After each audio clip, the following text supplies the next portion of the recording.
Okay, James. Okay, good evening, everyone, and welcome to Portsmouth Coffee Talks Evening Edition show. And my name is James Slim Overton, and I'm here with my co-hosts, Leah Drake Stitt and Thomas the Colonel Chapman. Hello, co-hosts. Hello there. How are you? All Haven't seen you right. since Monday. Yeah. Yeah, it's been a while. Here we are again. Yes, indeed. But we have a special guest with us this evening, and he was one-time mayor of the city of Portsmouth. His name is Kenny Wright, and he's here with us during this Black History Month to talk about Black wealth and generational wealth, and it's going to be a subject that you really want to pay attention to. But before we go, and Colonel, you'll do your disclaimer, and please, you can start off the conversation with our guests, since one thing, you are into the same type of issue that we're talking about tonight. But before we do that, let me give a little announcement here. The Black History Trailblazers Parade is going to be February 18th. And last year, they covered Effingham Street and the business district we had there. And they call it a parade, but it's more like a walk. And this year, they're going to be coming down Portsmouth Boulevard, featuring Truxton and Arcadia Heights and Douglas Park and some of the other neighborhoods. And for people that can't walk, it's going to be a bus available. So it's going to be like get on the bus and just ride and stop at certain locations, and certain people will talk about that particular neighborhood. And I will talk about Arcadia Heights, and other people will talk about other areas in there. So February the 18th, make sure you come out around 10 o'clock. They're going to meet at the old Truxton Elementary site and start there at 10:30. And those who can walk will walk down, and the others will be on the bus, and it'll be a ride and sort of like a parade and tour honoring the area of Truxton and Arcadia Heights and Douglas Park and all those areas up in there. So it'll be something. Please bring young people if you can. I know students will be in school, but bring some of the young people or some of the people that are new in the neighborhood so they can be exposed to the history. I think the more we expose to our history and know what the people did before us, the more pride we'll have in our neighborhoods, and make sure that we keep the neighborhood clean and make sure that we watch out for our neighbor. But anyway, I just wanted to give that announcement, and I'll give it again Monday. But Colonel, go ahead and do your thing. Yes. For those out in the electron lands, like to make this statement is that the views stated on this program are the host and the guest and no one else. And so hopefully that'll keep us out of Facebook jail. So, and today we have a special guest, and it was the ex-mayor, Kenny Wright, who will always be Portsmouth's mayor, no matter what as long as he breathes, he will always be there. So that's so our topic for this discussion is what we talk about black wealth. And then could you touch on what is Black wealth and what is meant by the term, what I want to say, intergenerational wealth, and how is it the difference in the three major races? Oh, wow. That's a good one. That's loaded, Colonel. First of all, thank y'all for I'm straightforward. Thank y'all for having me. No, that's good. You want to get right to the point. But wealth in general is, again, it's the difference in the assets that you have minus the debt that you owe. Mm-hmm. And so if you have $100,000 worth of assets and you owe $50,000 in debt, then you've got a net worth of $50,000. Mm-hmm. That's in its simplest terms, that's how you define your net wealth. And most of us are in the negative. I use that example for talking, but we as Black people have never subscribed or embraced the whole piece of investing. We understand, and again, I go back in our history because I love our history, And I try to, as an engineer, Colonel, make sense of it, because I go back to when slavery was abolished and how our folk made do with what they had, and then produced a generation of people in the early 1900s that worked and did things to improve the livelihood of their children. And it was amazing how that generation in the early 1900s, I guess, produced what we're called the baby boomers now.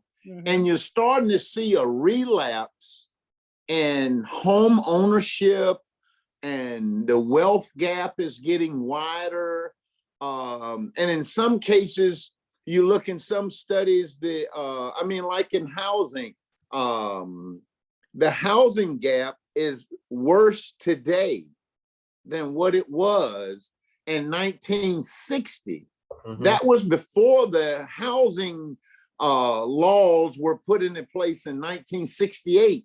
So it was legal to discriminate and redline and all that before 68, where things are worse now than it was back then.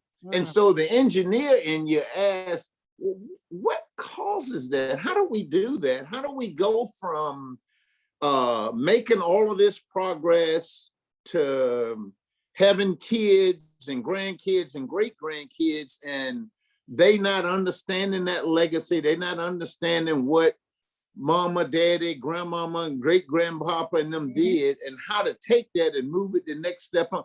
The most that I could think of is the education piece.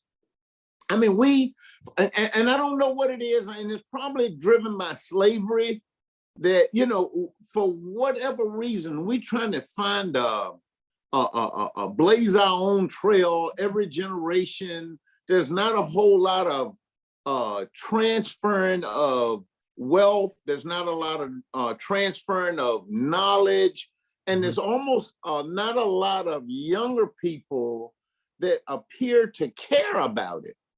I mean, so imagine your great granddaddy coming off the farm in the South and doing what he had to do to make ends meet, whether it was being an indentured servant, letting some white guy take advantage of him, and what we call taking advantage of, but he looked at it as providing for his family. And so the sacrifices that they made so you could go to school and see the possibilities, it was, I mean, it really is. It's kind of, it's something that's worth studying. I know everybody's an expert on Black folks that's Black, but it really is. And I like to bring it all home though, Colonel. I mean, I look at Truxton, Slim, you just talked about the walkabout y'all gonna have on the 18th. I look at Cavalier Manor.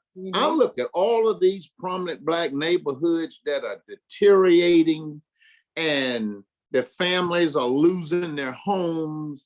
And I'm like, what is going on? What in the world is going on? What have we not done? What have we not prepared our kids and grandkids to understand the importance of this old house and what this house can do for us from a wealth standpoint? And so I deviated a little bit from your question, but I mean, it really is a concern of mine. That's one of the reasons why I got into investing back when I came out of Wilson. I met this woman, Thomasina, and we both had something in common. She was from Truxton, and I always said we were broke, but they were broke as hell. And so none of us had anything, and we really wanted to kind of look into doing something a little different and learning a little bit about how can we obtain things and not do it in an illegal way or doing it in ways that were risky. And so we looked into financial stability. We looked into investments. We looked into, I don't know, you remember the old Holiday Inn? Well, Thomasina and I, back in the 80s, would on Saturday mornings go to the Holiday Inn, and either Massachusetts Mutual or Fidelity, some financial institution was hosting a workshop about investing and stocks and bonds and mutual funds.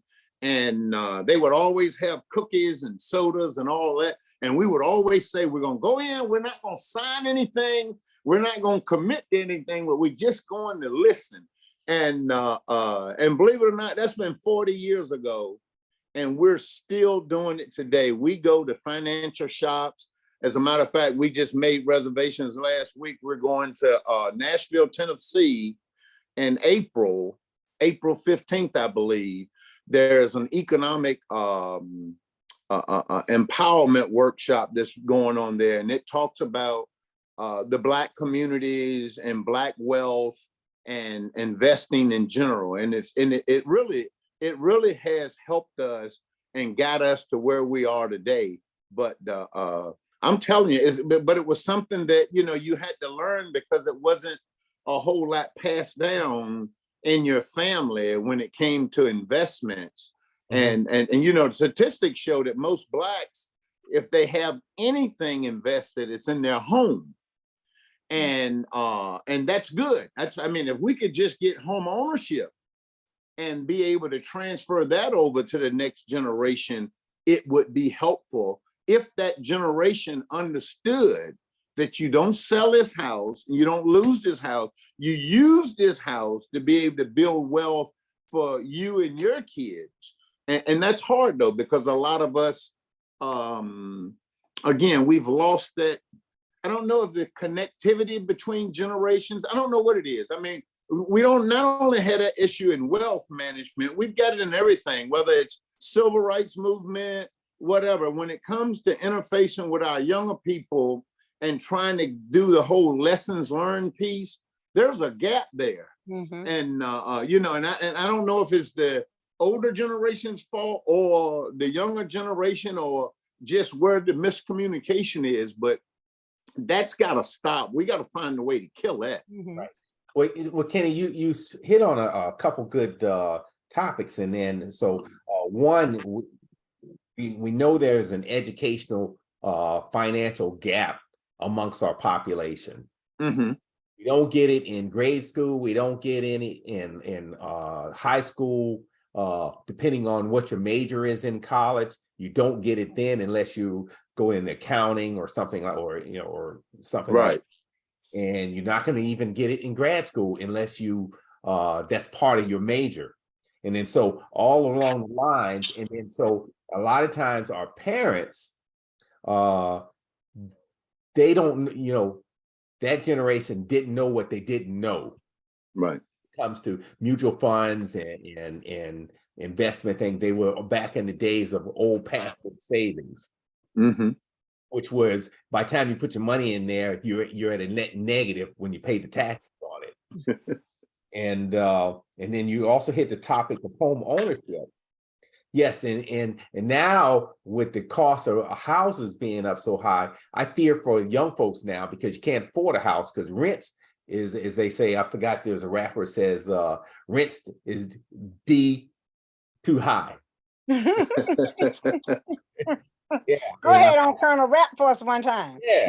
Yeah. And then but you mentioned the Cavalier Manor, and at one time Cavalier Manor was the largest subsection of middle-class Black folks in the country.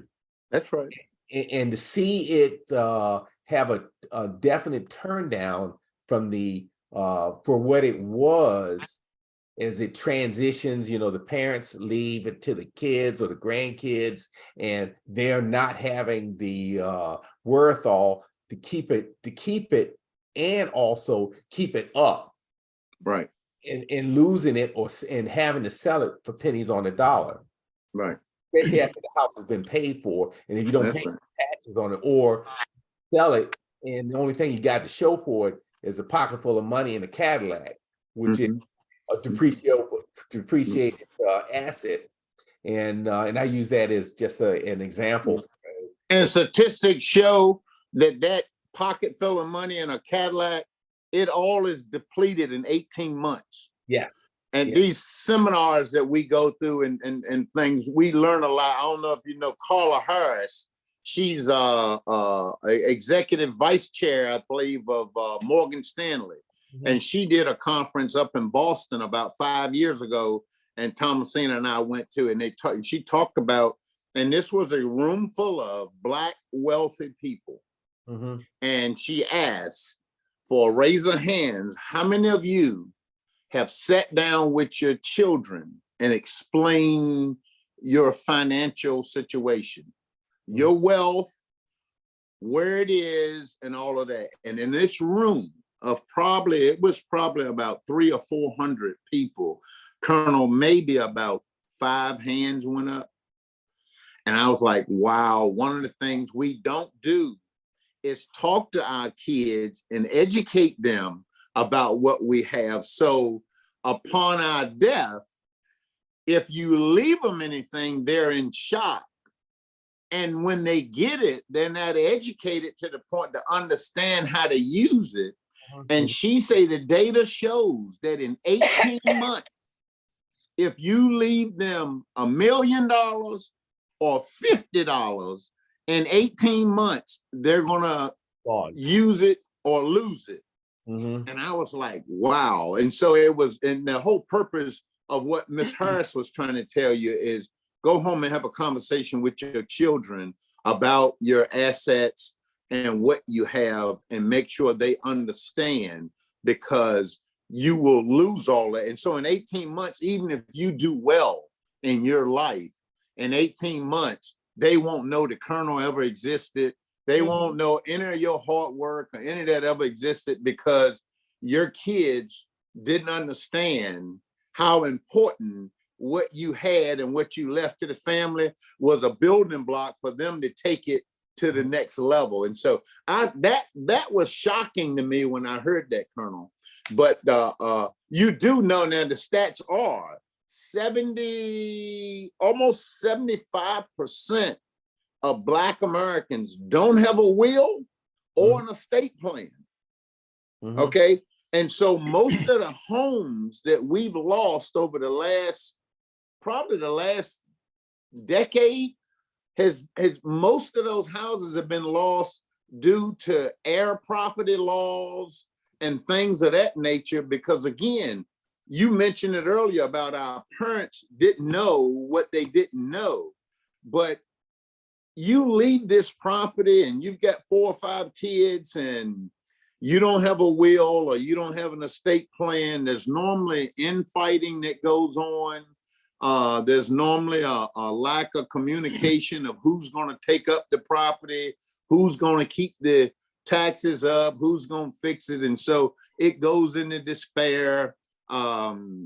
Nobody does anything. And so investors like myself will come along and buy it for pennies on the dollar. And that's sad. I mean, you know, it's a sad truth. I mean, I'm an investor and I do those things, but it hurts when you know the history of your people and you see, and I'm at an auction and I'm buying somebody's house and I know who the family was that lived there. And it's like, wow, you know, it's just, even as an investor, it hits home because you relate to it. You know what your family went through. And see, my daddy was a World War II vet, Colonel. He didn't tell you, he didn't talk. If you didn't get your ass kicked, you were doing good. So I wasn't gonna ask him, how was Kenny doing? I wasn't getting beat up, so I was doing good. So you didn't get into all of that dialogue. And so a lot of that, I think, was lost through this whole generational piece here. But yeah, how do we get our folks educated and understand that we need to have wills in place? We need to have some type of estate plan, because if you do have assets upon your death, you can dictate how they're used and how the money is going to be used and how the money is going to be distributed. And a lot of that protects you from going through all these contested states with different children and then their spouses. And Mm. I mean, you and your brother can get along great, but your brother's wife may be telling him something at home and your husband telling you something at home, and y'all two were getting along fine. Now you're arguing because you're saying, Junior, that ain't you talking, that's your wife. Stop coming to me with that stuff she wants, because she wants to sell it or she wants to do, and it's, I'm making an example, but that is typically how it starts. Mhm. And then the relationship erodes, and Oh, then my you get to the point where nobody's talking, and then you lose everything. I mean, it just, you know, and so it's, we gotta have wills, we gotta have estate plans, we gotta know how to protect our assets, or else there'll be nothing to transfer to our children. Kenny, let me talk about, as we talk about some of the root problems, and you talked about how you and your wife went to investment seminars and things like that. Mhm. One of the things that have plagued many of the Black communities, because we lack patience and we want that quick dollar. Mhm. And we have all those pyramid schemes coming through our community. And I can remember the same person would come to me almost every week with a different different plan. scheme. Say, forget that last one. This is the real deal. Uh-huh. And most of the time, only a few people made it to the top and made some money from all the people that were giving their money, and they never raised to the top, you know, but we all fell for that quick thing instead of they would crowd up halls as compared to the people that might be in the investment seminars. Right. And you're still going, Mhm. you're successful, but you're still going. Mhm. And, you know, and that's one of the root problems I think that plagued our neighborhoods for a long time. And it might be still doing that. They just found a more sophisticated way to get us. And so how would Well, and I think most of guide that, our communities in the right way to the investment type, you know, things that, and being patient, because you go into an investment area, you have to be patient and you have to be able to sit back and say, okay, I lost something there, but you know, I'm doing something different over here. So how do we gear our people from that quickness, that impulse? you know, that's Just go into the education. I mean, I keep hopping on that, and you know, that's one of my passions. That's where we give most of our contributions, is to some form of education. I mean, because of all of the issues we have in our Black communities, I had to decide as a person that gave, how am I going to do this to make the biggest impact on my community? And because we go from little league sports to calling every week about a fish fry. Every time you see somebody, they got a handful of tickets in their hand, they trying to sell you, you running from them because, you know, and I'm like, we need to educate our people on finances. We need to educate ourselves on how to raise money, and then how to make that money. As a former mayor of Atlanta, Ambassador Andrew Young, Andy Young talks, and I've gone to a couple of seminars with him because he's big on investing. He says, and he's up in the age now, and he's in a wheelchair. He says, you can't outwork money. I don't care how hard you try, you can't outwork money. Now think about that. I mean, if you took money and you invested it, just think, you're 20 years old. If you put $10,000 into the stock market at 20 years old, by the time you're ready to retire at 65, that one $10,000 would be worth $1 million. Just that one. So you don't have to do anything the rest of your life. If you can find $10,000 at 20 years old and put it away, you can be a drug head, a thief, a con artist. You can do all. If you left that money alone, by the time you retired, you would have $1 million in your account, and you could not spend all of that money. Just the interest on that $1 million And on a low end, 3%, that's $30,000 a year.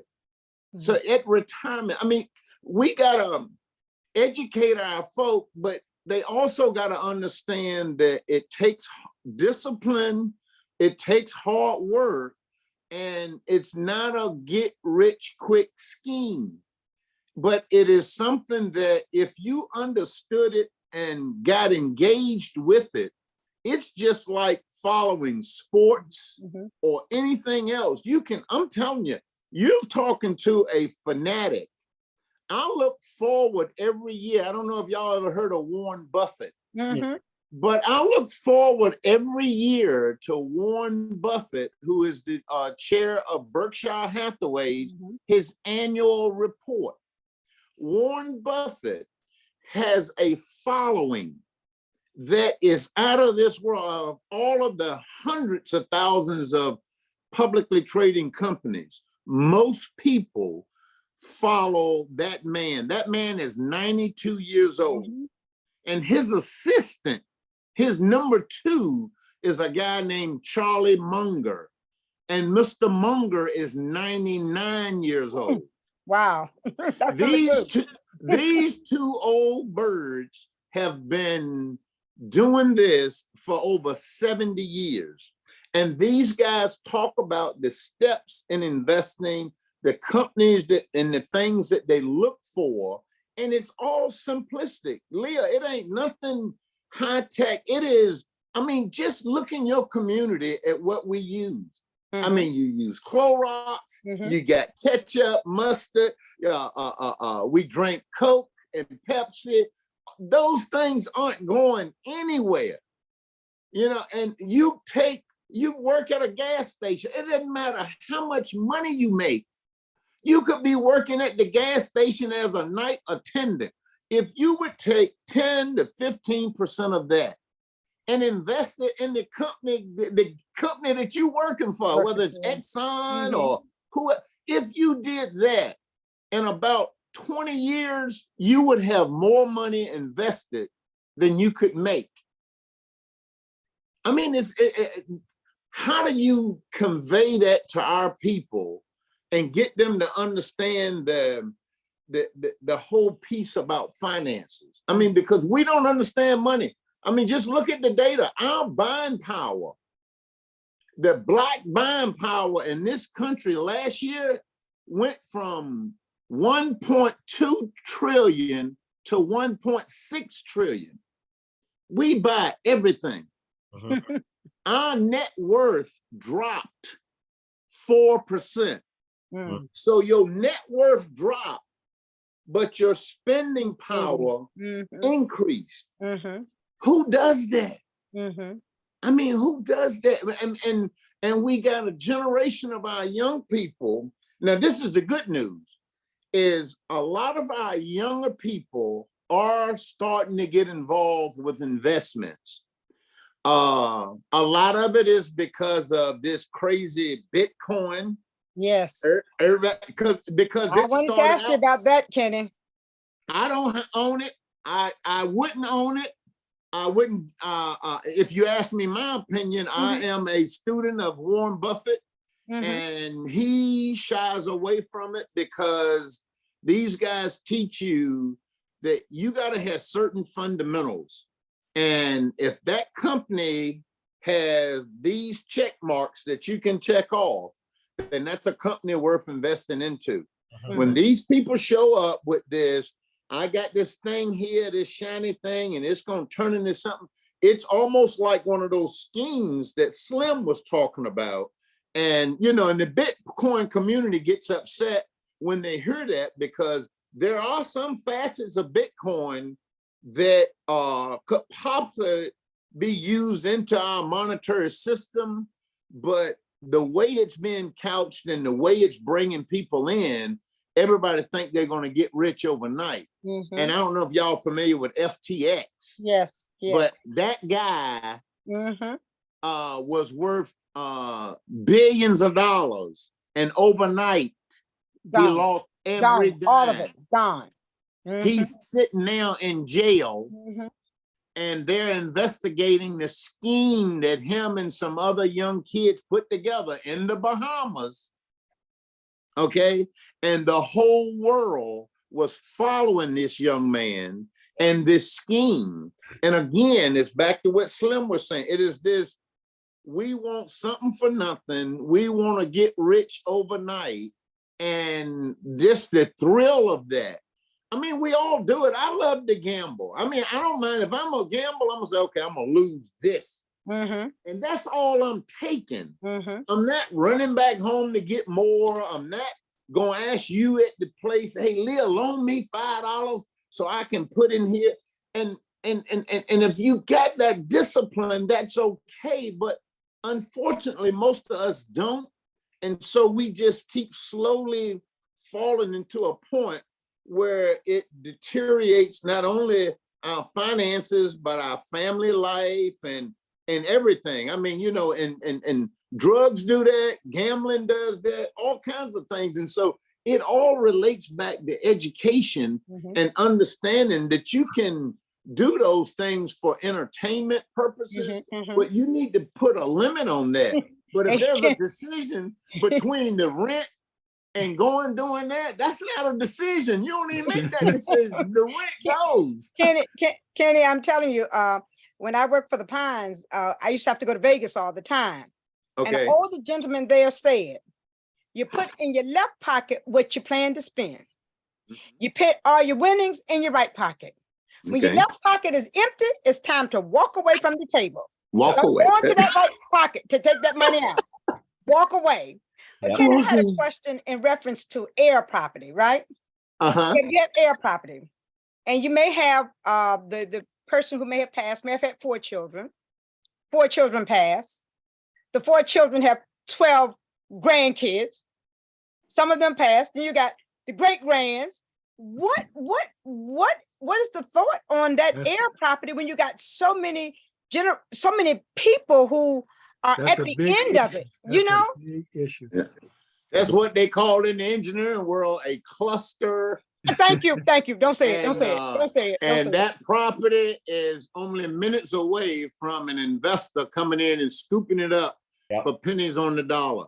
If you don't have a will, if you don't have an estate plan, if you don't have a trust, so you can dictate all those things. I mean, this is getting up there when you've got wealth and you can dictate that this land's not going to be sold. This is going to, because a lot of farmers do that. They're going to have a homeland for their children who left the South and went to New York and DC. Home's going to always be home. Nobody's going to sell this farmland trying to get rich, because this place is going to be for you, your children, your grandchildren, your great grandchildren, and you can dictate those types of terms. You can put in there who's going to be the executor and how you want them to manage the funds. I mean, all of that stuff means sitting down with someone and getting educated, because Lil, once it gets to, you ain't even got to get down to the grandkids. You just say 4 kids, 4 just kids. 4 kids, it's That's over. It's a problem right there. It's That's a major right problem. there. Once you get 2 kids, That's right. it's over. If you It's got over. 1, you got a chance. But once you get 2, it's just, you know, it's just not. And again, education, understanding money and wealth. Bob Johnson, who was the founder of BET, Bob talks a lot about just buy a house, get you a house. I mean, everybody wanted to, he was a billionaire, how you get there and all that. People don't understand the growth process and what we do to get what we got. I'm sitting here, look, it is 40 years ago today, now this week, that I bought my first house. I'll be 60 in May. In 1983, I was 20 years old and bought my first house out in Parkview for $50,000. And from 1983 on to now, we have been doing this, learning and educating ourselves on finances, investing, and watching it grow. And I'm telling you, Leah, it is amazing. And people look at you now and think you fell into money or something happened. And I'm like, no, this stuff, if you understand what they call compound interest, your money doubles in investments every 6 to 7 years. So that's why I said about that $10,000 at 20 years old. If you invest that in any kind of mutual funds or stocks, by the time you retire at 65, you got $1 million just on that one investment. So imagine the amount of money, and this stuff is not for the rich. That's another thing we like to say. We like to always qualify this as this is a rich person's game. This is a poor person's game who wants to become rich.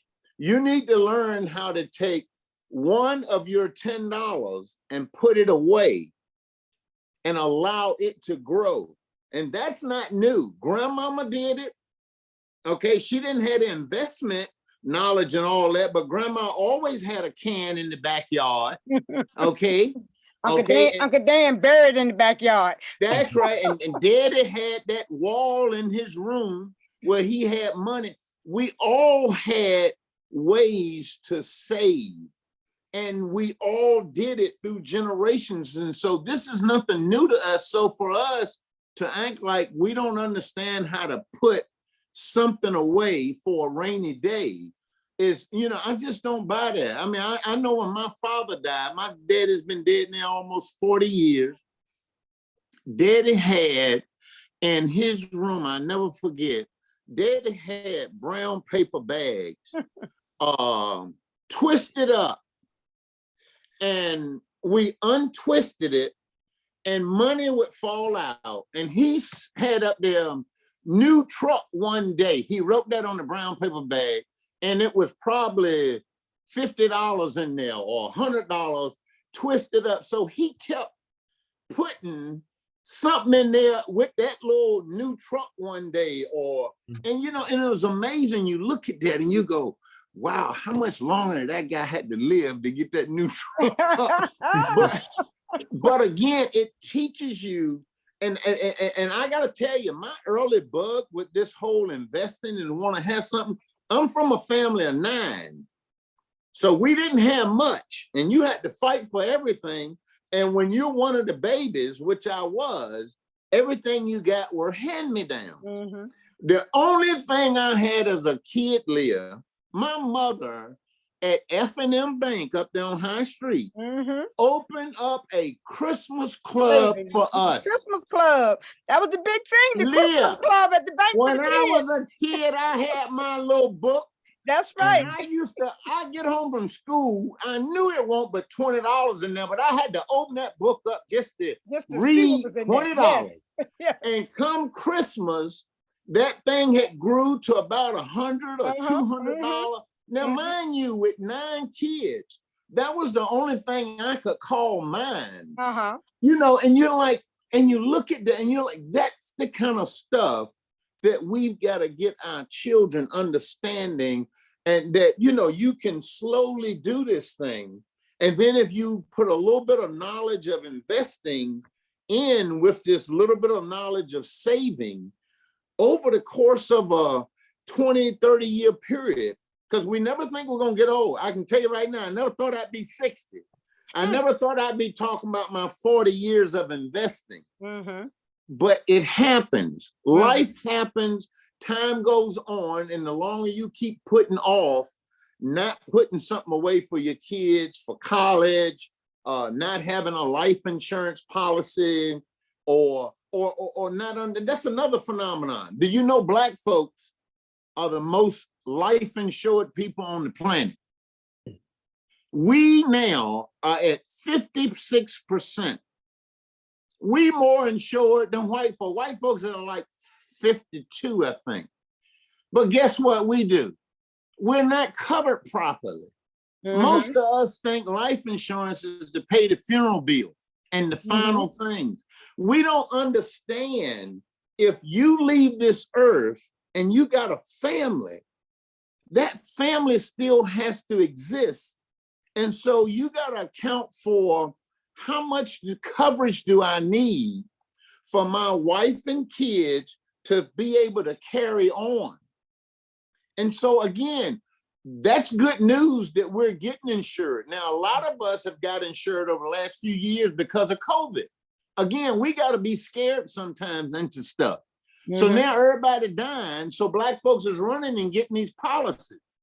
I mean, so, you know, but again, we're getting the minimum. And so if you think going over here to JT Fisher and getting buried for 5 or 10,000, whatever the day's going rate is, and so you get a policy for this, just that, you've missed the mark. I mean, because you left your whole family exposed. And so now your kids still need that baseball glove, or your daughter still need her Sweet 16 dress and all of that. And when you leave, that puts a hole in your family. And then those people that are left have to suffer because you or no one helped you understand how much coverage you should have on a life insurance. I mean, you know, it's things like that. Again, my big thing gets back to education, education, educate. We've got to educate ourselves and understand money so we won't be so, I guess, ignorant with it. I mean, like Malcolm X said, he calls us political chumps because he said Black folks don't understand politics. We let everybody play us. Everybody get what they want out of the deal, and they keep telling us we next. This was back in the 60s. We still waiting. We still waiting. We still next. We still next. We still waiting to be next. And so we've got to overcome that. And I just think education is the thing that would do that. I mean, I really do. Kenny, don't you think it's negligent that the school system is not teaching our kids about budgeting? They're not teaching them about finances. These kids grow up thinking that I can get a car, not thinking about what comes with getting that car. You need insurance, you need title, and you need your tags. You know, you need to have money to take care of that car. So I think we're doing a disservice to the kids, even in that light. And somehow or another, there need to be some type of an investment program, or at least a financial program in the school system for the kids. But we have allowed our politics to dictate, and we now have a generation of kids who are worse off than the previous generation for the first time. Okay, because we around here playing Mr. Charlie's politics, and we around here letting other people tell us how to educate our kids here in Portsmouth, who most aren't going to college anyway. So we no longer have the IC Norcom trade schools. We no longer have any of that. Thank you. We're talking about that daily, Kenny. Sitting around and they're so angry. They have no skills. They can't make any money. And the only one throwing and pitching them ideas is the dope man. That's right. That's right. Okay. And so you got a whole generation of these kids, and we're sitting here patting ourselves on the back because we got an all-Black school board or all-Black city council. It's as bad as those 5 Black cops in Memphis that I get into arguments now about. That is complete racism. It doesn't matter that they Black. Exactly. It is. They are in a racist system that they went and adopted, and then they're using a system on their own people. So, I mean, it's this. So I'm one of these guys that don't even want to talk about anything until we talk about what helps our community. And if your kids are not doing that, if your kids, I mean, I get into it all the time with people about, I mean, I love Norfolk State. I'm an ODU guy. But everybody that I know that had any bouts of education as I was coming up got an opportunity at either Norfolk State or Hampton. And if it wasn't VOTEC, it was something that gave them a sense of pride that they could go and find work in those fields. I still love talking to people. I was talking to a guy the other day. I don't know if y'all know Rice Roberts. Yes, but right. Rice Roberts. Yes. Rice been gone a long time. He Long was my time. fraternity brother. I just talked to his wife last night. Rice, let me tell you something. I run into more electricians Mm-hmm. that I ask, because I'm in the houses and all that, and these guys, where'd you get your training? He said, Mhm. man, we work for this guy named Rice Roberts. Roberts. Rice That's was right. over there at Norfolk State. Matter of fact, Rice did the wiring for the president's building. Mhm. That president's house over there. And Rice, I'm telling you, it's those guys that had that kind of an impact on these, and these guys are earning a living off of Mhm. just learning that one trade or that Mhm. one thing. And it bothers me as a student of this thing is go, why would we lose that? Why would we let, Kenny, why would we let folks talk about the SOLs as the way Kenny. we go? oh my God, What- you're killing me. You're What killing has me right now. SOLs got us? Kenny, I had some young people to come back home to join the Alumni Association. Okay. They are appalled. They are upset. They say, where's brick masonry? Where's carpentry? We had these things when we were in school. Yes, we aspired to go to college, but we at least learned a trade. So that even if we went to college, we still had that trade that we could rely on. Yeah. That's how I got started. And the majority of our kids are saying now, even those who are excelling academically are saying they don't want to go to college. Mm-hmm. They don't want to go. We did with the Bloomberg Harvard study, we did a thing with the children in middle school as to what they wanted to do when they grew up. Did they want to go to college? They wanted to learn a trade that they can make money without going to college. Okay. When are we going to realize that we have to bring those trades back? Well, I think a lot of it started when George Bush and they passed to leave all the children behind. No child left behind. No, leave them all behind. Leave them all. Yes. And and that's why we got into standardized testing. But we have to look at policy is to keep America dumb. And that's how that side of the Confederacy stays in power. That's right. And so, until we educate ourselves, yes, until we understand. Now, I know racism exists. It always has. And guess what? It always will. It always will. But you know, as a Black person, that you can't do what other folk do. Exactly. So the minute you get out there pretending like you something you're not, you're setting yourself up for failure. So I've got to work harder. I've got to be more disciplined.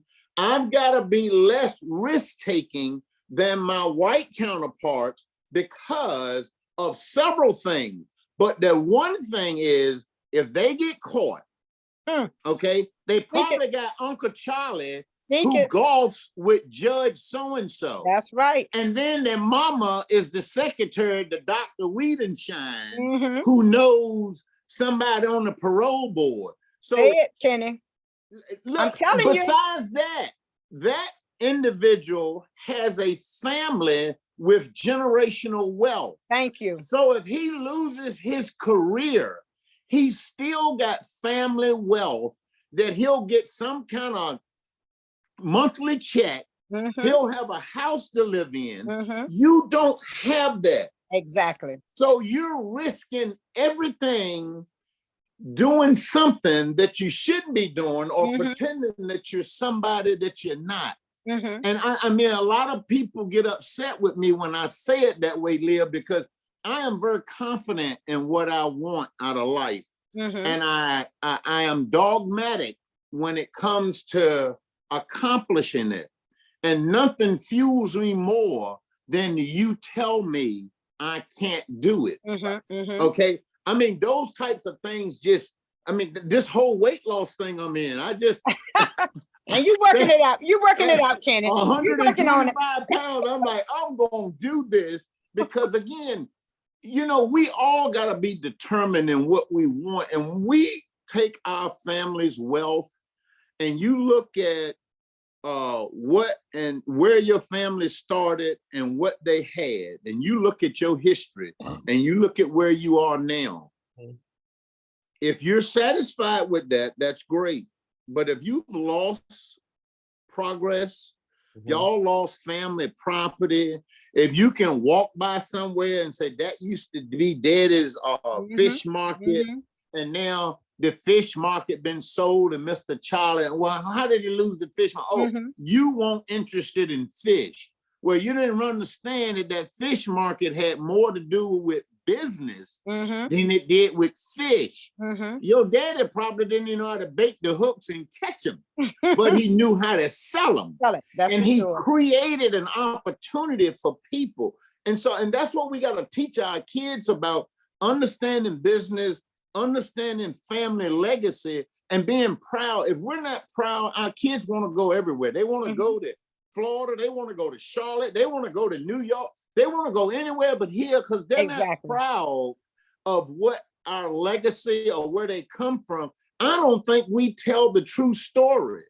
I don't think they understand the significance of some of the things that we've accomplished. I mean, it's just, and again, that might be us at fault for not telling that story. But also, even if it's not all good news, they still need to know our history, because they need to know that if mama did this, and if mama could set this Christmas club up for me, then I could take that Christmas club concept and I can now move that over into where I am today. I mean, can you imagine that? I mean, I sit here and look, and I think back to where I started and how we went from being where we were on County Street to now me owning the first $1 million house in Portsmouth.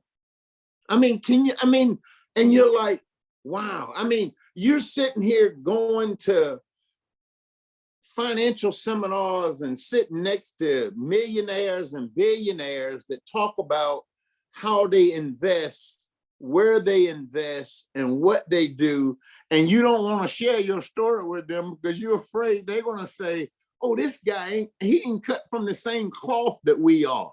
I mean, because we all carry that.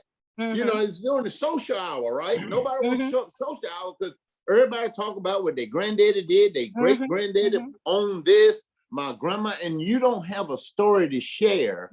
And so you're not proud enough of your family history to say, here's where we started.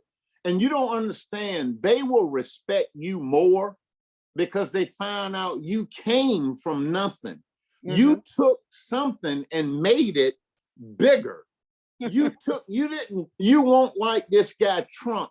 You look at all that money his daddy and them gave him, and they got this guy classed as a billionaire. And he's not near it. He done wrote a not book. Near it. He done wrote a book, The Art of the Deal. This guy dumb as a hog. He just had money. He had somebody else's money that was propping him up. Can you imagine if one of us had somebody that gave us that money to hide all of our flaws? And he had money and he had banks, regardless of what his situation was, those banks continued to invest in him. And you ask you, and which is one of the number one things that hurt the Black wealth is access to capital. Yes. So if you wanted that $10,000 right now, can't get if you say, Leah, you got a grandkid, your grandbaby just turned 20, as a birthday gift, I'm gonna go to the bank, get $10,000, and I'm gonna invest it in my grandbaby here. And you can pay that 10 off. How about when you work out a deal to pay it off? But you want to do that most banks wouldn't even give you the 10.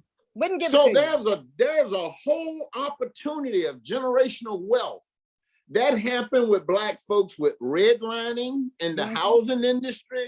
I mean, you go down the list and you own jobs where everybody's getting promoted, but you keep training people that next week they your boss. That's right. And if you say something, you're a troublemaker.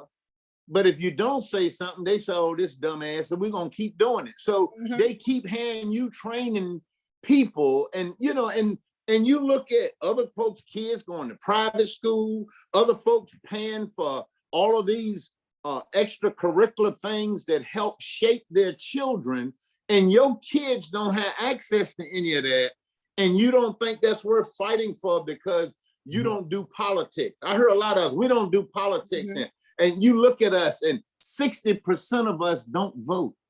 I don't get that. I don't get that. You done lost your trade schools, your all of that stuff, and you don't get politics. You don't understand that. I mean, we don't connect the two. We don't see how political power and economic power and that stuff works, because if you are economically sound, you are less likely to have people convincing you of foolishness. But if you are not economically stable, everything somebody say, you're gonna give it some kind of attention, because they always throw a little card out there. Yeah, we'll loan you, $20,000. So he didn't threw that out there. So now everything I say after that, Lil say, Kenny got a good point, and you're like, you saying all that because I done threw that bone out there, instead of saying, hey, look, Kenny, I don't need your $20,000. Here are where the facts are. Here's what we need to be discussing. And here's what, because when you set up programs and systems, it should be for people, not for specific people, for anybody. The beauty of building something is people benefit from what you build that you had no idea who they are. Exactly. And people come and thank you for what you did. People, people appreciate you teaching them about financial. I mean, we need FBLA. I hope we still got it in schools, but we need to learn how to. I'm telling you, it's so much that's gone, Kenny. It's so much that's gone now. So if somebody came to you today and said, you mentioned Exxon and Dominion and all these companies, that if you and saying you can invest in them, and they ask you, how can I invest in them? First, I would go to tell them about drip plans, and I want you to explain what drip plan is. And, then for young folks, and I look back at my own career, going back 40 years, and talk about the 4 pillars of a good retirement, since we're all at this age now.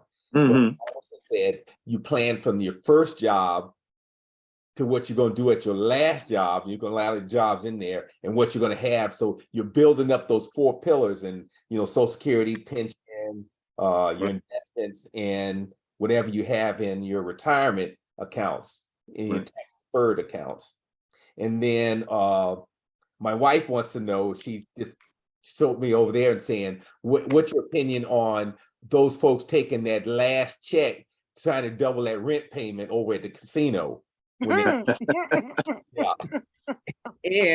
I just had one more piece. God help them. Yes. And folks, you mentioned the funeral homes. Such and such doesn't have insurance, and the family taking out a loan to bury that loved one, and setting them back, and they can't afford that. And they say, I got to put them away with all the bells and whistles. I was about to say that, Colonel. They want to take it to the top, honey. Yes. Show off for the public. And they don't want to hurt, but that's about as dumb as paying $50,000 for your daughter to get married to some sorry rascal who you already know he ain't worth 5 cents, and you know it ain't gonna last. But your name on the line, so you gonna go all out, rent the whole Renaissance and all of that foolishness. That's that's where this $1.6 trillion of spending in the Black community, and most of it is on foolishness that doesn't have any value. Next year, what you bought has value of 0. And again, until we learn how to buy, even in the stuff we buy something that has value. Cars and boats and all of that stuff, as much as I love them, they don't hold their value, right? You can go to Exxon right now today. You can open a brokerage account with Charles Schwab, TD Ameritrade. You can go online right now. And in 10 minutes, Colonel, you'll have a TD Ameritrade account. And they'll either ask you, are you associated with a bank? You can give them your banking information and you can transfer a few dollars from the bank over in there. And that evening, you can be buying 1 share of Exxon. That's how easy that is. That's why I said earlier about some good news with our young people is you got these, I'm telling you, I'm an investor. I bought some and I haven't made money off it yet. This place called, what do you call it? This brokerage firm, some kind of wood. Anyway, they got all these young people buying pieces of stock. And Robinhood. Ain't that something? I own stock in it and don't even know the damn name of it. But again, the concept, Robinhood has plugged in to this younger generation. And these young kids are opening up brokerage accounts through Robinhood and buying pieces of stock. And again, it's the concept. Once you get into it and you start understanding it, you'll learn that you need to do a little bit better than Robinhood, because Robinhood is making money off of them young folk.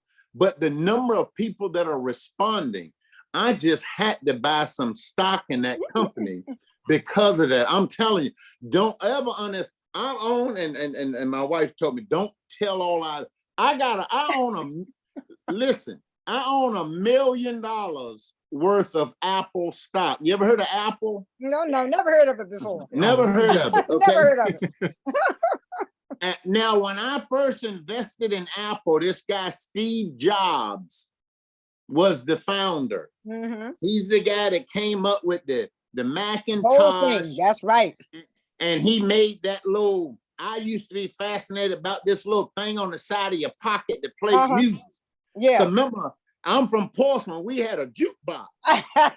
And the fact that this guy came up with this thing that was, what is it called? It was some kind of, I see it has been so long ago now. Anyway, I bought stock in that. We've got stock that's over 30 years old in Apple. Our Apple stock is up probably about 600%. Okay. Now, of that million, I've only got 200 of my money in there. Okay, that's one company, and we did research on. Okay, and I'm telling you, it is something you can't. We talk a lot about the Blacks that invest in their home, and a lot of us don't. A lot of us are fearful of stocks and mutual funds, and so we don't do that. Do you know over the last 50 to 100 years, the stock market has outperformed home ownership prices by a factor of about 6 or 7. So if you bought a home and instead of you buying money in the stock market or buying mutual funds or something, you just pay an extra monthly mortgage. You know, a lot of us do that to help pay it off. You know, if you pay one extra a year, it cuts off. You know, we got that strategy. And so if we get a few extra dollars, we'll go ahead and pay a little bit more on the mortgage to hurry up and cut that up. If you would have took that little bit of extra payment and put it into Berkshire Hathaway, Warren Buffett, or tell you another thing I own that's gone through the roof. It's hurt the last year and a half. This Facebook. Now, y'all know I didn't know what that was until I ran for mayor in 2010. And my daughter set my account up. And that night I had about 5,000 people pinging and wanting friendship. And I said, what is that? My daughter said, these are people that want to be friends of yours, Dad. And I'm like, what the hell is this? This thing is called Facebook. You can talk to everybody on this thing. You know what the first thing I did? Went and bought some stock in it. I bought stock, not sat up there and count. I'm like, my daughter was 16 then. Yeah, 16. Yeah, about 16 or 17. And I'm like, wow, this thing is connecting everybody. You Stuff on there like now? that. You on there now, Kenny? I stay up there. I stay up there. And you're like, I mean, we gotta educate our kids and our folks on understanding this stuff. This vaccine that saved all these American lives. These pharmaceuticals.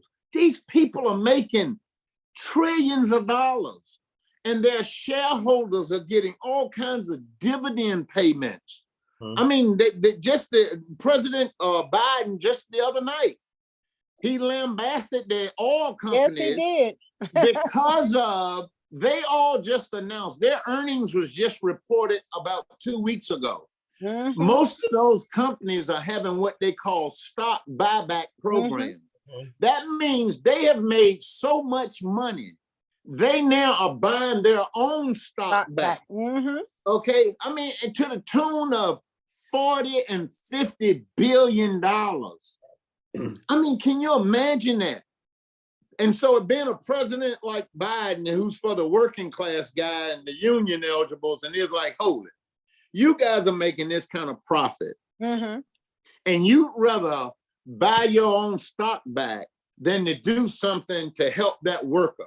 That's right. To enhance that retirement or to do something. I mean, and that is a huge debate in our country. And I'm telling you, I play both sides of that fence. I've done extremely well during Republican administrations. I mean, because of some of the investments that I have. But that don't mean I'm going to put that in front of my ethical things that I believe in. Because I do well don't mean my family is doing well. So I never bring my net worth and what we own into decision makings or things that we fight for, because I know I understood the game, we learned the game, and I play it well. But until all of us understand that and do that, you need these programs. You need these things that will help educate the community and get us to a place where we're not at each other's throat. We're at each other's throat because of poverty, Liv. It's poverty.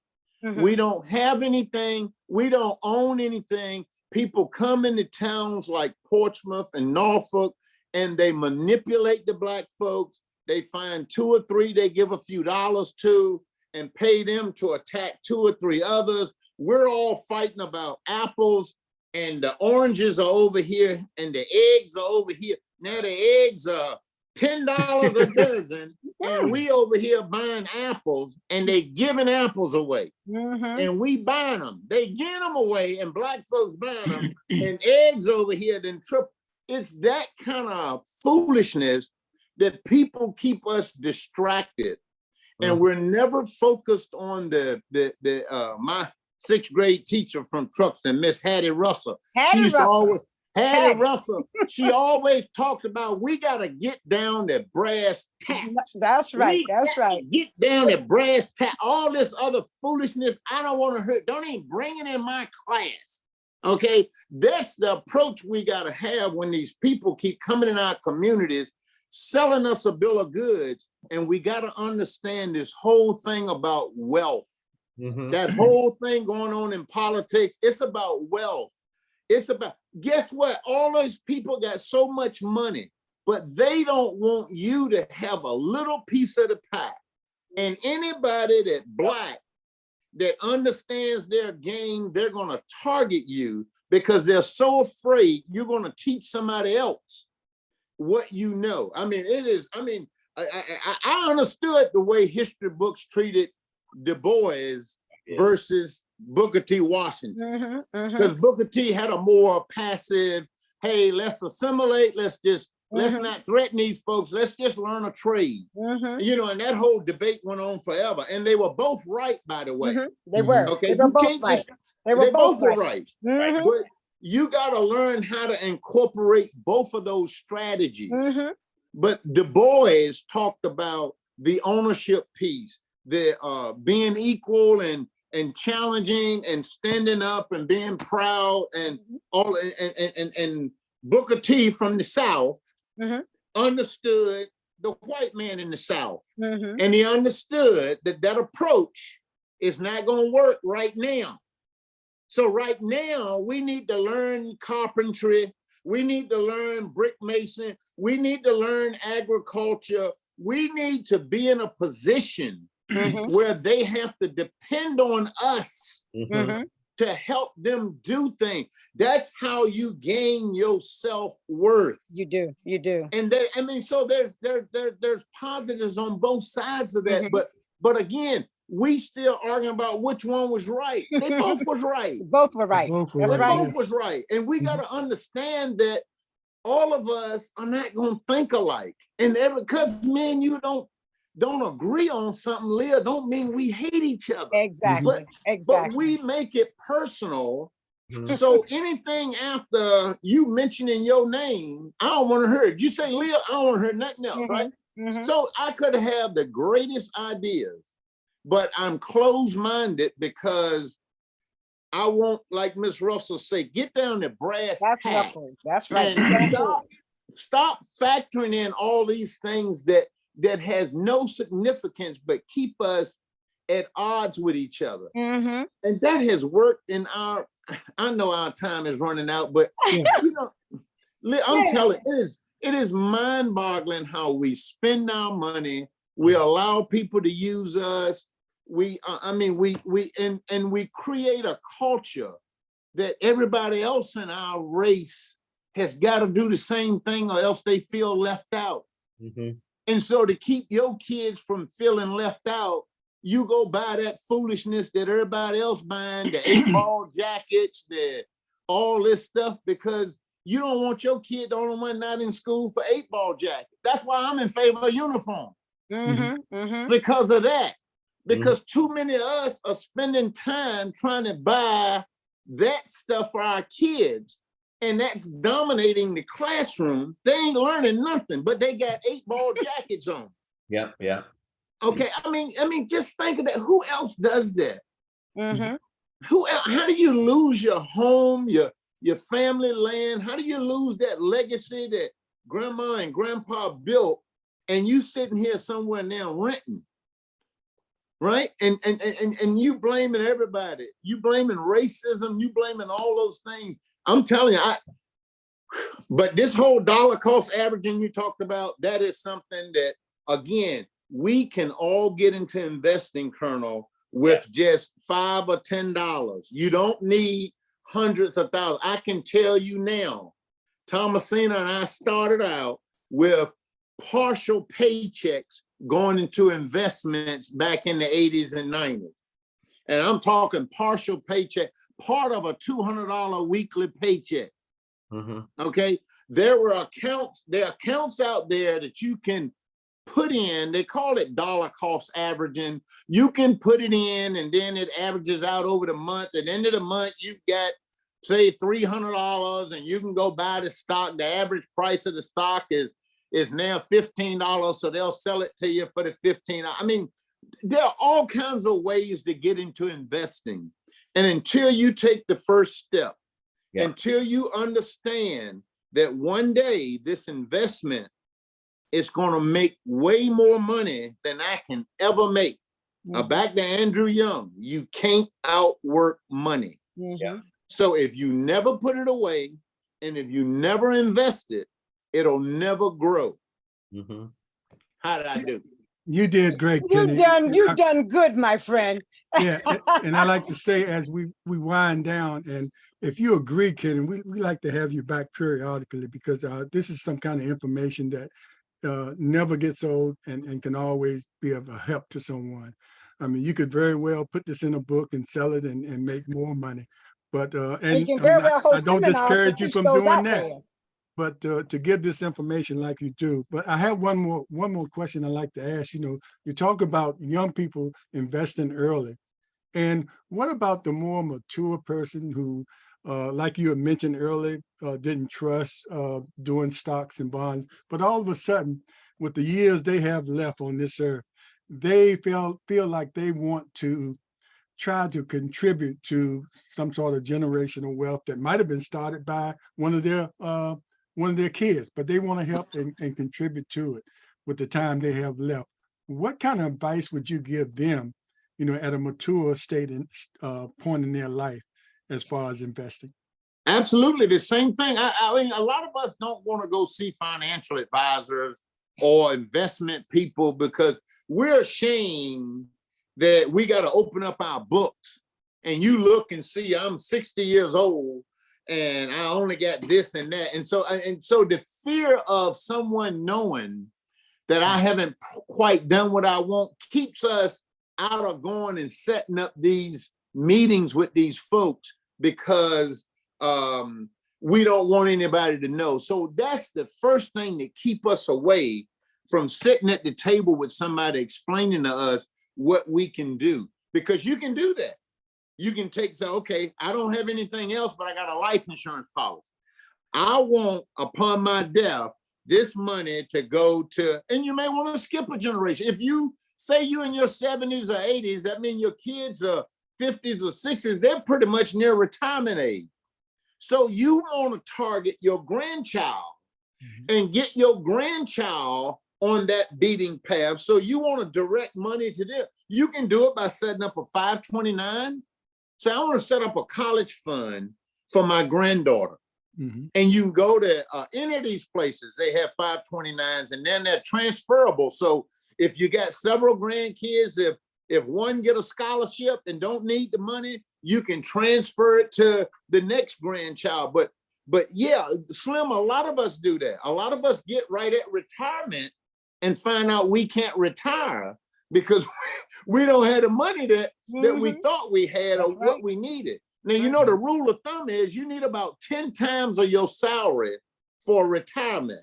So if you make $50,000 a year in salary, you should have $500,000 in a retirement plan somewhere. If you don't have 10 times what you're making, you're setting yourself up for failure unless you got bad news from the doctors. You got 6 months to live and you're going to be out of here, okay?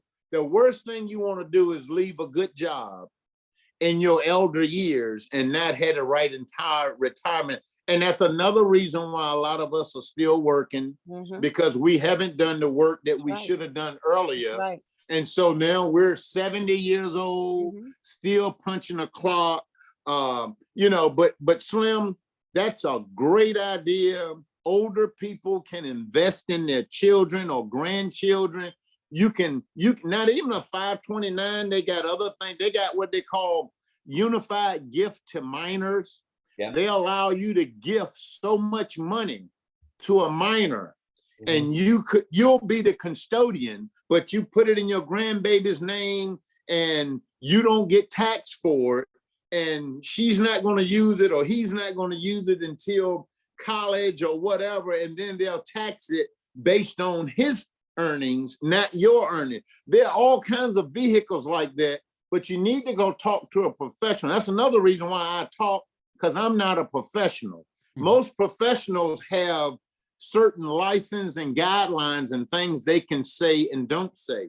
I like to use my life experiences and what I've learned over my 40 years of investing and how me and my wife have matriculated in this thing and not being an expert in none of it, but understanding compound interest, understanding investing, and understanding that, you know, having the will to want to get better, better, and better. And, you know, you want to look back and measure what you've done and how you've progressed. I think that's the engineer in me, that I always want to have benchmarks. You know, I look at I lived in 3 houses in my life in Portsmouth.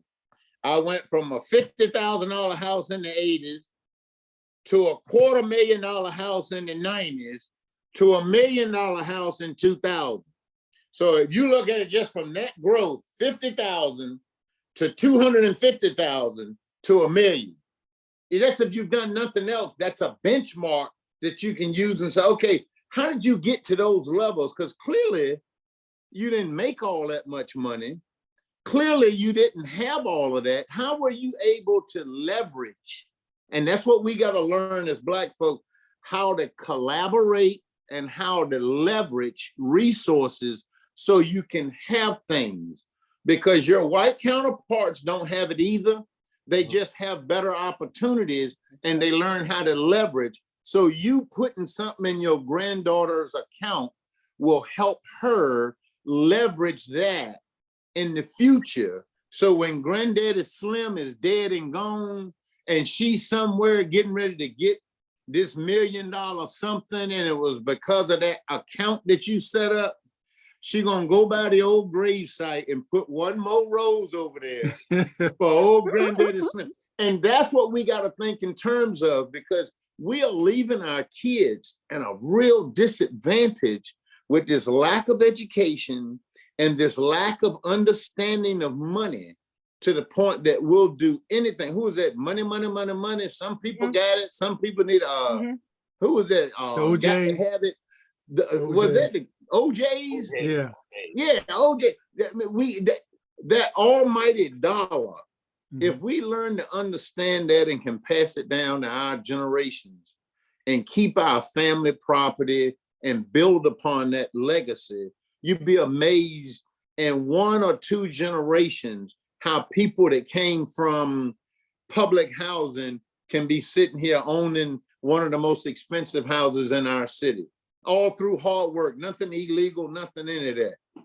I mean, that's a testimony, but we got to be willing to put the work in to do that and stop letting these people come in the house with these mid-marketing schemes that's trying to, what they used to call the airplane scheme, the pyramid scheme. You buy one donut and your brother buy the other half of the donut. Y'all meet somewhere and eat 3 donuts, all that foolishness. And I mean, it's amazing. And these people explaining this to you, your cousin who you know ain't got a lick of sense, he got that story down pat. And you're like, man, if you got that much sense to really repeat what them people told you, you got enough sense to do this thing the right way. You got enough sense to understand how to do this the right way, instead of trying to, I'll graduate out and then you graduate out and then you bring in 5 other people and whoo, I ain't never heard so much foolishness, but it goes on in our communities all the time. It ran rapid in our communities. And not ran, it's still running, James. It's still running. And the information that you given tonight, Kenny, is what we should be listening to. So and before we let Kenny go, I just want to ask him one thing. When we look at our educational system, Kenny had a young man who graduated from Norcom, who is out in California, who wanted to come back here to teach the children, the young folks, how to use social media to make money. Okay. He was saying how the whites are using social media. They're using TikTok, they're using Facebook, they're using Instagram, they're using Twitter to make money. He wanted to come back here to teach our kids how to use that to their advantage. Okay. I had him to talk to a number of people. We couldn't get headway for him. And and that's one thing that would gain the children have an interest in. It may even cut down on some of the problems you're having in the school, because they're interested in social media. And if they learn that they can use social media to their advantage, that should be incorporated. The old saying, meet Everybody them where use they social media. are. We have to meet them where they Where they are. are. If it's social media, then let it be social media. It's, that's what I tell my pastor friend. We losing this battle because y'all still trying to get them to come to the Lord. It is 2023. You got to come to the Lord another way. You got to be able, if they out there on the curve, that's where you got to go. If you're waiting for them to come in church, they ain't coming there, right? Normally when they come, they need something. They down on their luck.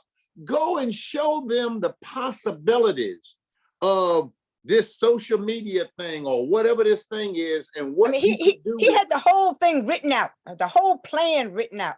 I couldn't get him to where he could buy anyone to show any interest in what he was trying to do. Michael Fletcher is going to happen for you, my son. And Leah too. How many people have we had on this show that said the same thing? Same thing. That have gone off and don't live in Portsmouth, but we feature them on the show, and they want to come back. But nobody And embraced them did. when they come back.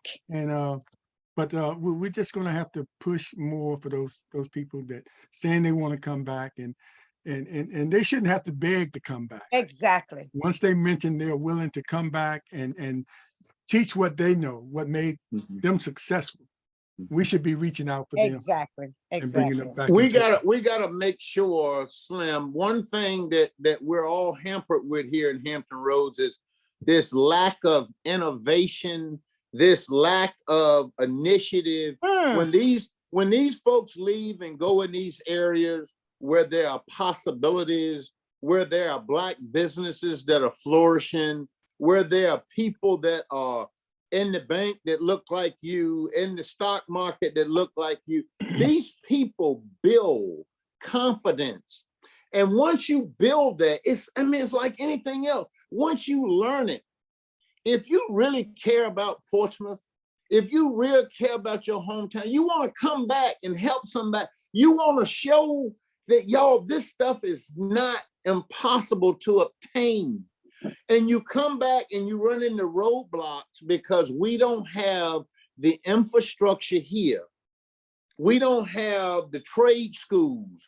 We don't have the academies. We don't have the things that are set aside for those types of things because it doesn't fit in the Virginia State Board of Education's curriculum.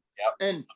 And we've got to decide as leaders, how long are we going to keep neglecting our children playing this game? Yeah, you need state funding. Yeah, you need federal funding, but there are also things you can do in your locality. And until our leaders take that kind of initiative, and I mean, you go and look at some of these camps. I mean, there's a lot of summer camps that what was the one I used to invest in? I do Horizon Summer in Richmond. Oh my Lord, I forgot. I gave them people one time, I think about $10,000 or $12,000. I went in there and they had this Black fella teaching a bunch of young Black boys how to play chess. And these guys were, I mean, you could see the wheels turning in their head, trying to out strategize. And I'm like, man, he said, when they came in here, Mr. Wright, they didn't even know what chess was.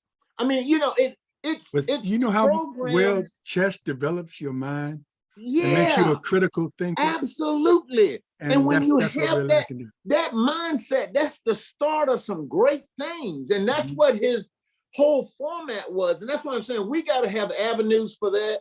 And if we have other foundations and other organizations that could fund stuff like that, I mean, but we don't collaborate. If we were collaborate, you know, Leah, I gotta gig you before I go about your IC Norcom Alumni Association. Oh, Lord. Because, hold it, do you know, with the fanfare and the number of people that have touched the grounds of that school, if y'all would have got everybody to give you $10, Kenny, I've already said this, Kenny. And put that money in an investment account. Kenny, I've been there. I'm there with you. Your alumni association would have millions of dollars.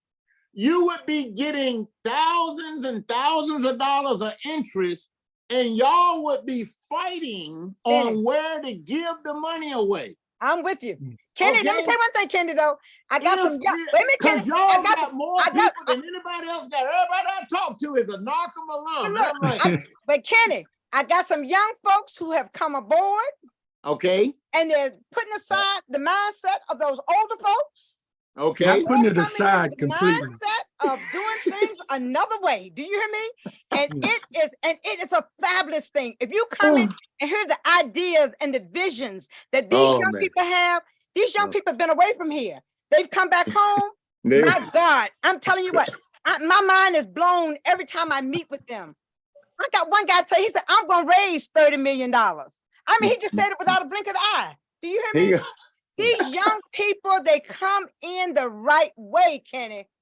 Look, before we go, I got to give props to, Willard Standback. Yeah. Mr. Standback. My teacher. That's right. Well, I want to tell you, when I was head of the school foundation, him, his wife, Betsy, and I think it was 4 or 5 others. That's my teacher too. They established a foundation. They put away money in an investment, and they had all retired and were getting old, and they came and brought that money to the Portsmouth School Foundation for us to give it out to kids in the form of a scholarship. And I can't tell you, I was so proud Kenny, to be an investor, to find out that there were some old Black folks that understood that concept. And Dr. Betsy Standback and Willard. yes, it was my girl. Miss Sawyer. Yes. It was a group of those people. And I want, who was in that room 30, 40 years ago that those Black folks put that money in an investment account and had it, that now most of them gone on to glory, and there's still money there for some kid to get a scholarship. Just think of that. Yeah. And I was like, man, so don't tell me it ain't possible. Don't tell me it wasn't there. It's what Rachel Norcom Smith did. I got a young man, I think he's from the class of 2009, who gets $5,000 from his foundation every year to the Norcom. I got more people now who are willing to give $2,500, $5,000. These young people are on fire, Kenny. It has to be invested. They would make you proud. You gotta invest it. That's right. They would make you proud. That's what we need to do. We're gonna talk. We're gonna pull you in, Kenny. All right. Okay. It's amazing. It's amazing. As we wind down, we always, as any of the other hosts have any last comments from the host? Kenny, this has been an awesome evening. Believe me, I have truly enjoyed every second of it.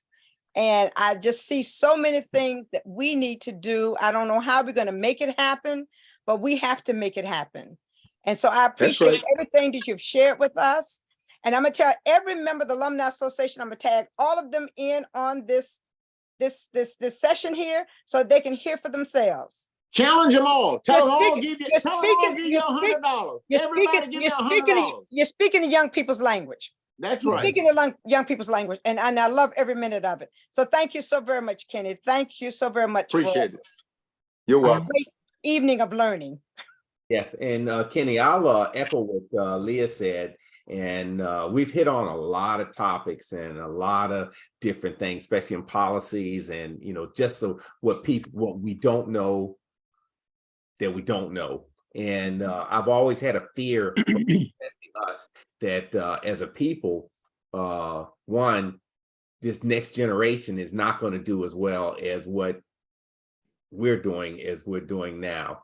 And so I just have that fear because, it's either education or whatever. But if you look at the statistics, and even in the last census, is that folks that have an education or get past high school, to include the trades, do better than those non-high school graduates or high school graduates. So education in itself is an investment. So I just put that out there too, that we need to look at.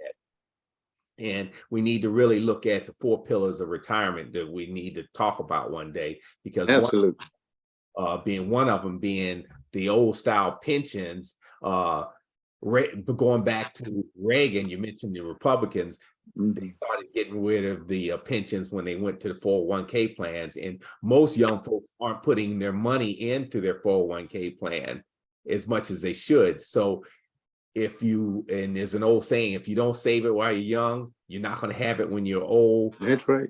Get old, you'll be eating cat food. Max it out. Whatever it is, put the maximum in there. Yes. And then so I close this. Thanks for coming on again, and we got to do this again. Now, look, I want y'all all, everybody here listen, I want you to go and look up this guy named Reginald Lewis. Yes, Reginald Lewis. Yeah. First Black billionaire. Yes. Guess where he went to school? He went to Virginia State, HBCU. That's right. His brother graduated from Virginia State, went on Wall Street, learned that game, and became a billionaire. Yes. Wrote a book called what? Why do all the white boys got to have all the fun? And look, and they died at 50 years old. I think he had Yeah. cancer or he something. died. But Yeah, he did. I'm Died telling real young. you, Yeah. that guy, I read up on Reggie and what he did, and people like him. And I'm just telling you, the investment bug is in all of us if we would just let it nurture and let it grow. Thank you guys for having Yeah, me. but you know, he died young, but he left some generational wealth behind. He's got 2 daughters that Yeah. are doing extremely well and a Yeah. wife. If Kenny, Reggie was alive today, he'd be 80 years old. Yeah. Mhm. Kenny, I'd like to thank you for convincing me us to stick with the original subject matter. And I'd like to tell everybody to watch us Monday as we continue with Black History Month. We're going to talk about the Norfolk State Players, which was led by Wynn Jackson. Robert Wynn Wynn who Jackson was a student prodigy from in Norcom High School. I see Norcom High. Ah, Kenny. And during his era at Norfolk State, we're going to talk about that, and we're going to have Vincent Epps come on. He was went to Norfolk State, was a part of the Norfolk State Players, and also worked there for about 20-some years. So he'll be here Monday. So tune in. And I'm happy to say that my daughter participated in Norfolk State Players. Yes, she did. So tune in for another lesson. Portsmouth Coffee Talk is here for our voice. Oh, wait a minute. Oh, our community. In our future. And Kenny, we salute you. Thank you. Salute you, Thank you for Kenny. being All on. right, guys. You gotta come back soon. Good night. All right. Everybody Come have back a good night. soon. Thank you.